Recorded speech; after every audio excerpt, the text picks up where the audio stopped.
Hello everyone, in this video we are going to looking at the chapter Introduction to a Miscellany of Prose Writings of Block 2 of the paper Introduction to Literary Genres to Prose and Fiction of Srinarayana Guru Open University. So let's begin.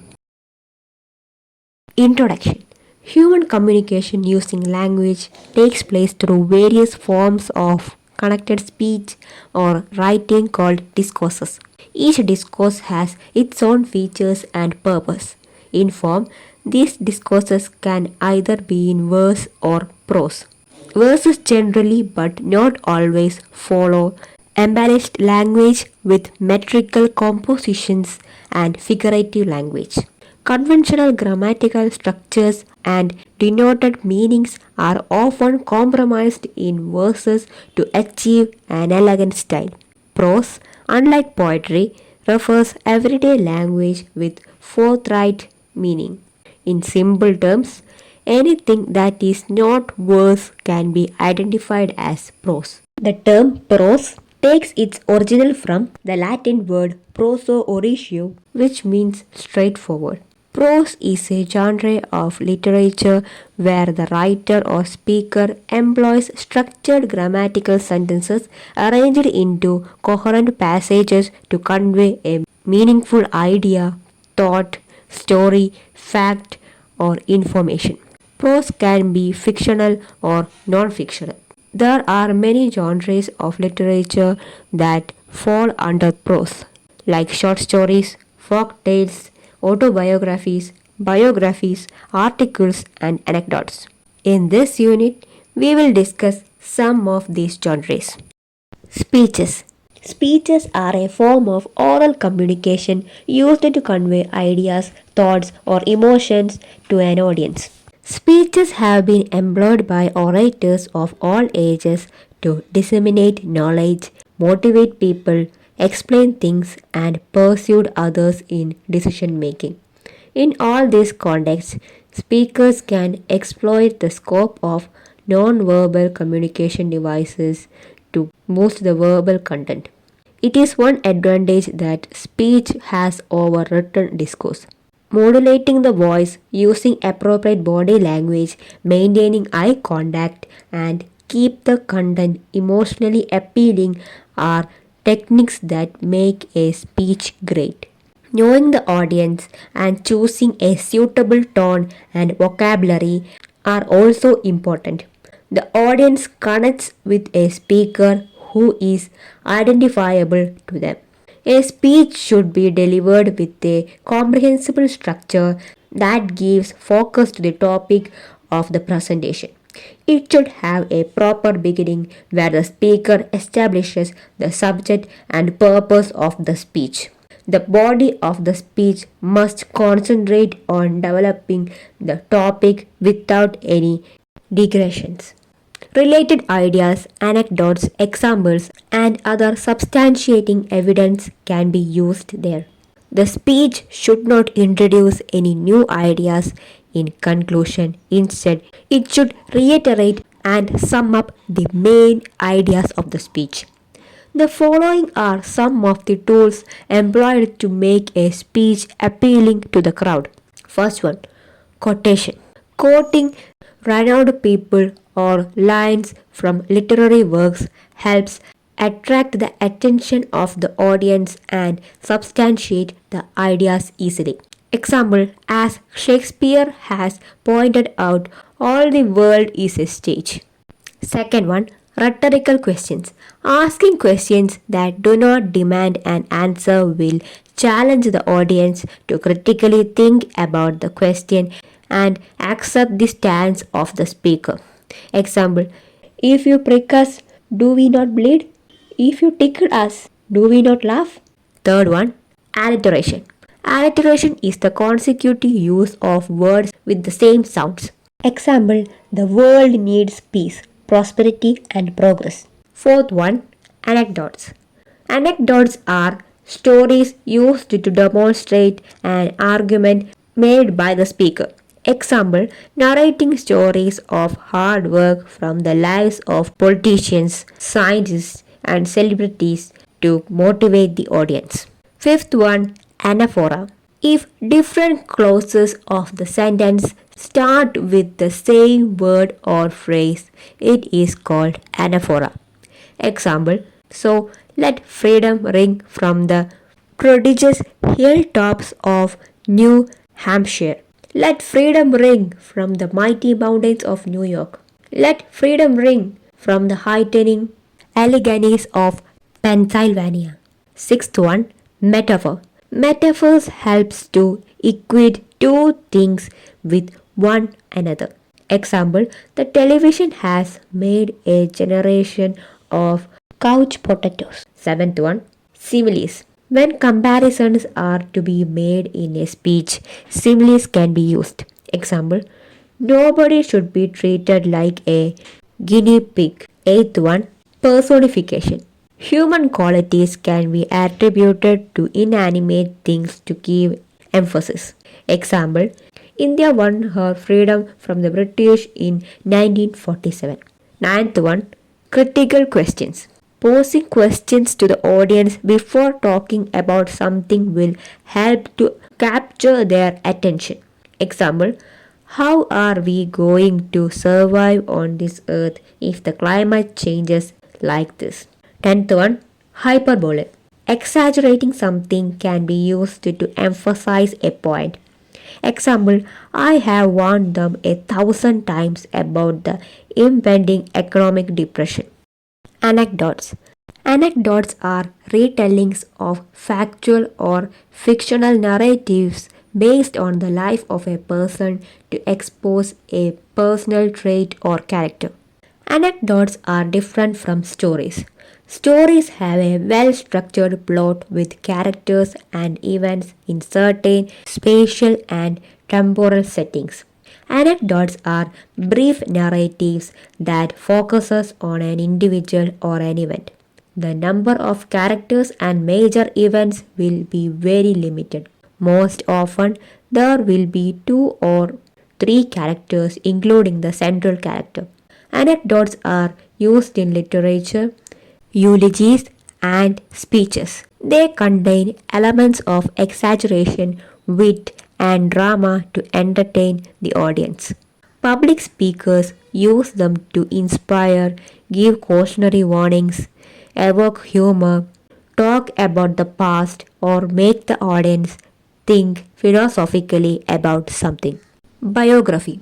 Biographies are the life stories of individuals written by another person.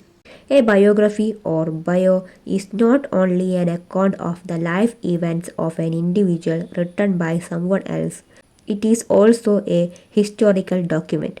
Biographies can be written when a person is alive or after the person's death. Though both have their challenges, writing a biography when the subject is alive will make the data collection much easier. Biographers collect data from different sources like writings, letters, speeches, and other documents by the subject, as well as interviews with relatives, friends, colleagues, and acquaintances of the subject. If the biographer is a close friend or family member of the subject, the biography will have more authenticity. Biographers' retellings are generally expected to be non fictional in nature and objective in nature. They follow a chronological sequence of the events in the life of the subject from childhood, pausing at junctures to elaborate on certain crucial events.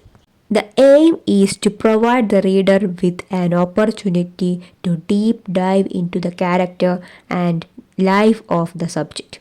The most read biographies include Will the World, How Shakespeare Became Shakespeare, Steve Jobs, Her Own Woman, The Life of Mary Wollstonecraft, and A Beautiful Mind.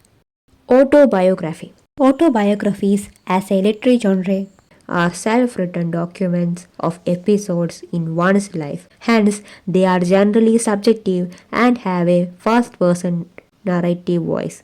Traditionally, only people like politicians, writers, scientists, sports stars, celebrities, and well known people used to come up with autobiographies. Such books have inspired many to look at the authors as role models and copy their ideals in life.